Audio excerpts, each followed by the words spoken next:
Oi galera, Prof. Jaque na área em mais uma aula de artes para vocês e a gente vai dar continuidade àquela pergunta que eu estava fazendo com vocês, que é quem quer ser ator? Então a gente falou um pouquinho sobre esse conteúdo, né, sobre esses trabalhos, essas profissões acerca do teatro, né? Acerca dessa profissão, dessa arte que é maravilhosa, que é sensacional. A gente falou sobre o ator ou a atriz.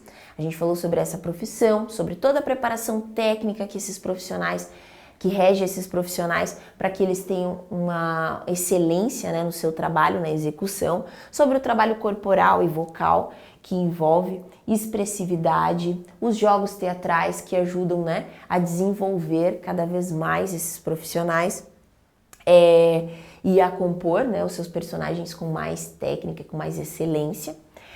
A gente falou então sobre essa preparação do ator, né, e da atriz, esses jogos de expressividade, esses jogos que ajudam na composição, que são fundamentais no trabalho deles, né?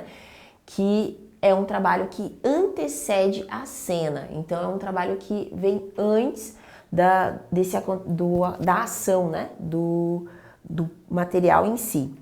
Dei uma dica para vocês brincarem um pouquinho de imagem e ação, que é muito legal. Inclusive tem aplicativos bem bacanas. Falamos sobre o diretor de produção teatral, que é o produtor teatral, que ele tem uma imensidão de possibilidades, né, de trabalhos. Então ele faz muita coisa. Ele escolhe, né, geralmente ele escolhe o texto, ou o dramaturgo. Ele contrata o pessoal técnico e o artístico, né? E ele busca os financiamentos, ele administra toda a parte, né, de alugar o teatro, supervisiona a publicidade, então como que vai ser divulgado essa peça. Ele vende esse espetáculo, então ele às vezes vai lá, sei lá, de empresa em empresa ou de companhia em companhia para vender esse teatro, vender essas apresentações, né? E fazer também as turnês. Então ele vê todos esses aspectos financeiros e todas essas apresentações. Então ele pode contratar, né, dentro da profissão dele, dentro das funções dele, ele também pode contratar esses produtores executivos que vão ajudar ele na execução do trabalho e gerentes e administradores. Então o trabalho do produtor é gigantesco, sim, tem muita coisa que ele precisa fazer. A parte técnica é composta, né, de produtor, diretor de cena, cenotécnicos e todos os responsáveis, né, pela montagem e operação dos equipamentos a serem utilizados no espetáculo.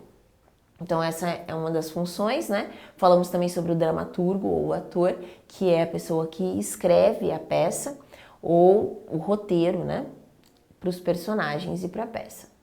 E nós vamos falar agora um pouquinho sobre o diretor. Quem é o diretor? Vou dar um exemplo aí, o diretor da tua escola. Quem é ele?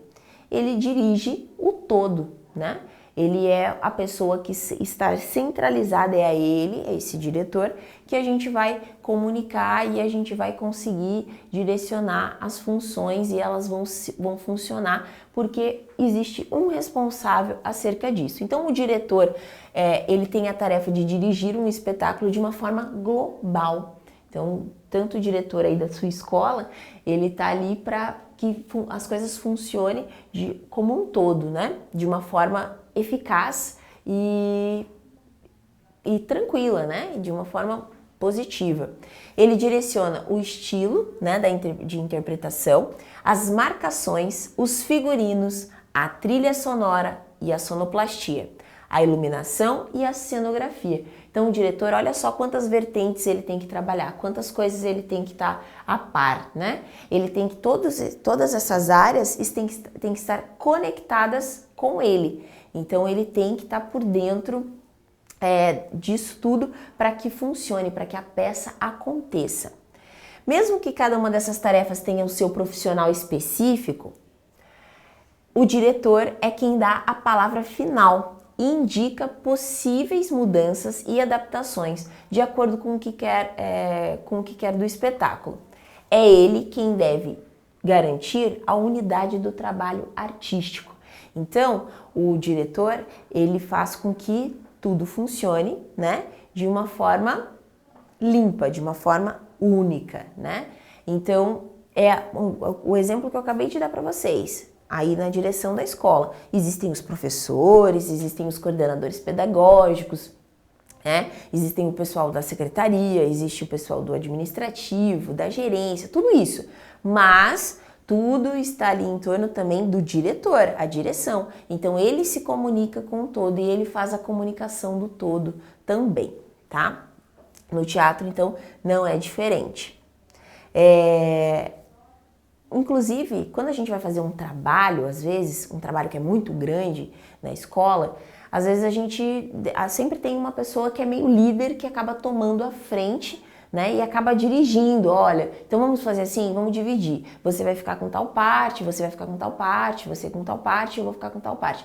Então ele também está dirigindo, né? Então na prática a direção acontece de muitas formas na nossa vida, né? O cenógrafo, que é essa pessoa inteligentíssima que faz o cenário, porque não é pouca coisa. Quando você pensa num cenário, é muito detalhe, é muita especificidades que a gente tem que prestar atenção para que a cena fique interessante, para que a cena fique como o dramaturgo imaginou.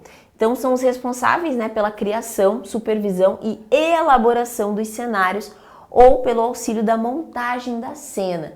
Então o cenógrafo ele não é só um painel de fundo. Muitas vezes é a composição, os objetos, os móveis, todas essas articulações que acontecem dentro do teatro, que é necessária para a cena, é o cenógrafo que trabalha. Então, a gente pode fazer até isso numa prática, a gente pode fazer ele desenhando. Vocês podem escolher, vou dar um exemplo aqui, de 5 cenários, né? E você vai desenhar. Ele pede, nessa atividade, ele pede para você trabalhar com caixas, que são essas maquetes, que também é muito legal. Então, uma dica de atividade é separar turmas, às vezes, em grupos, né? Ou até mesmo individual, e fazer um pequeno sorteio de pequenas cenas, né? De pequenos cenários que poderiam compor uma história e cada um criar o seu dentro de uma caixa de sapato. É muito legal. Então, alguns exemplos: um hospital, uma floresta com animais, a sala de aula, o centro da cidade, né? Fazer uma maquete bem bacana com o centro da cidade, ou até mesmo com o seu quarto. Você pode fazer uma maquete do cenário seu quarto. Então fica a dica aí de uma atividade que é bem legal e eu acho que vocês vão se divertir bastante. Sonoplastia, né? O sonoplasta e o compositor, eles são os responsáveis pela sonoplastia, pela trilha sonora. Então aqueles sons que acontecem para dar um realce a mais, se eu estou andando com um salto alto, muitas vezes com uma pessoa que está lá na última fileira no teatro, ela não vai escutar o meu salto caminhando, né? Então o sonoplasta vai lá e entra com esse realce, com esse som a mais, né? Aumentando para que todos no teatro consigam escutar. Também eles executam sons em cena, né? Como a chuva.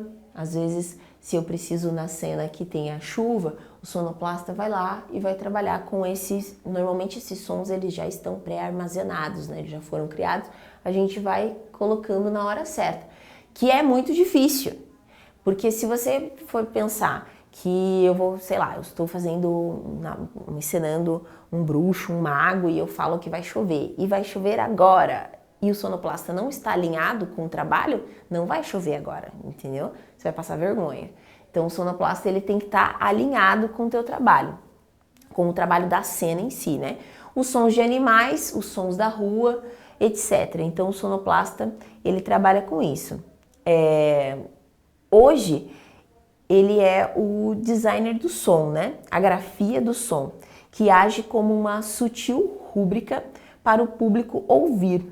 E as técnicas hoje são várias, sendo não somente pré-gravadas, mas masterizadas, mixadas e disparadas com temporizador de reprodução. Então existem, né, vários artifícios tecnológicos que conseguem trabalhar em tempo real e às vezes você não precisa nem estar apertando ali um botão, você pode estar só na manutenção, verificando ali na contenção, enquanto já foi programado, né? Então a tecnologia já está mais evoluída em relação a isso. Temos também o figurinista. Quando eu era, né, mais nova, eu gostava muito, mas os meus desenhos, eles não são muito bons. Eu não tenho muito esse dom do desenho.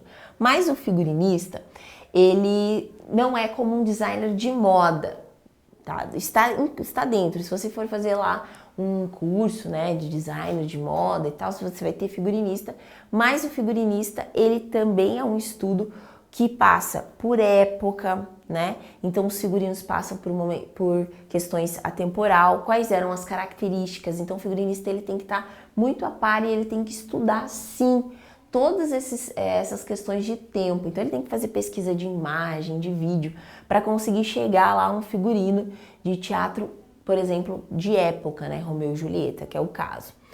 Então os figurinistas eles devem criar ou escolher todas as roupas e todos os adereços dos personagens, além de serem os responsáveis por criar e supervisionar a elaboração dos figurinos. Então, é um trabalho amplo, não é só fazer o figurino. Às vezes, a gente não precisa fazer o figurino, eu posso já comprar uma peça pronta para compor aquele figurino. Então, isso é muito comum, acontece muito em diversas áreas aí das artes, é super possível. E a gente contrata o figurinista para ele dar essa organização, né, para centralizar. O iluminador, que é o responsável, né, por criar os efeitos de luz durante a cena, durante o que está acontecendo, a encenação. E ele normalmente faz um curso técnico, tá? Inclusive na faculdade de artes, a gente tem algumas pinceladas de algumas áreas e existe um curso, né, que dura aí um semestre, que é de iluminação, né? Eu achei bem complexo, porque varia muito, a tecnologia ela cresce muito, né, com o passar do tempo. Mas basicamente ele trabalha um estudo também de efeito mesmo, sobre as cores, quais cores a gente pode utilizar em determinadas situações, como por exemplo, se o momento está triste ou está tenso, que tipo de iluminação que eu posso usar para dar esse clímax para quem está assistindo, né? O maquiador, que a gente conhece muito bem em duas áreas, né, em dois momentos, em duas categorias, que são as maquiagens estéticas, que são essas que a gente usa no dia a dia, e essa maquiagem teatral, que são essas maquiagens que são criadas. Então o maquiador, ele cria uma maquiagem para que dê o efeito esperado para aquela cena e que alcance a todos que estão dentro do teatro. Normalmente, existe o maquiador ele cria aquela maquiagem, né? Ele compõe aquela maquiagem. Mas muitas vezes os atores e as atrizes, eles têm que aprender a se automaquiar. Por quê? Por uma questão de agilidade também e de aperfeiçoamento, né? Então, nem sempre, às vezes, numa peça lá que tem 30 personagens, não dá pra maquiar todo mundo, né? Então, cada um já tem que se desenvolver e ir aprendendo um pouquinho sobre isso. Elenco, que são os atores, né? O grupo que compõe e realiza, né, a ação teatral e interpreta os personagens. Para ter o perfil de uma atriz ou de um ator, o profissional deve ter seu psicológico muito bem trabalhado dentro de si, para que não se deixe afetar pela criação do personagem. Sabe quando você, às vezes, estuda, lê aquela situação, ou, por exemplo, comigo acontece, às vezes eu leio um livro e eu fico me imaginando na situação daquele personagem e fico por muito tempo. Então, emocionalmente, os atores e as atrizes, eles precisam ser um pouco desprendidos disso, para não ficar vivenciando sempre, algum momento melancólico, porque, caso contrário, vai se tornar característica dele. Então, vocês já perceberam alguns atores que parece que ele pode mudar o sentimento, mas ele sempre está com aquela mesma expressão, parece que ele nunca muda, decorrente disso, às vezes, de não conseguir separar, né? Deve ser espontâneo e saber lidar com a timidez, que é um grande obstáculo para a arte cênica, Para isso existem, né, cursos de formação, cursos bem específicos sobre interpretação teatral que ajuda em geral, tá bom? É isso, gente. Muito obrigada pela aula de hoje, foi muito bacana, espero que vocês tenham curtido e a gente se encontra numa próxima aula. Até lá!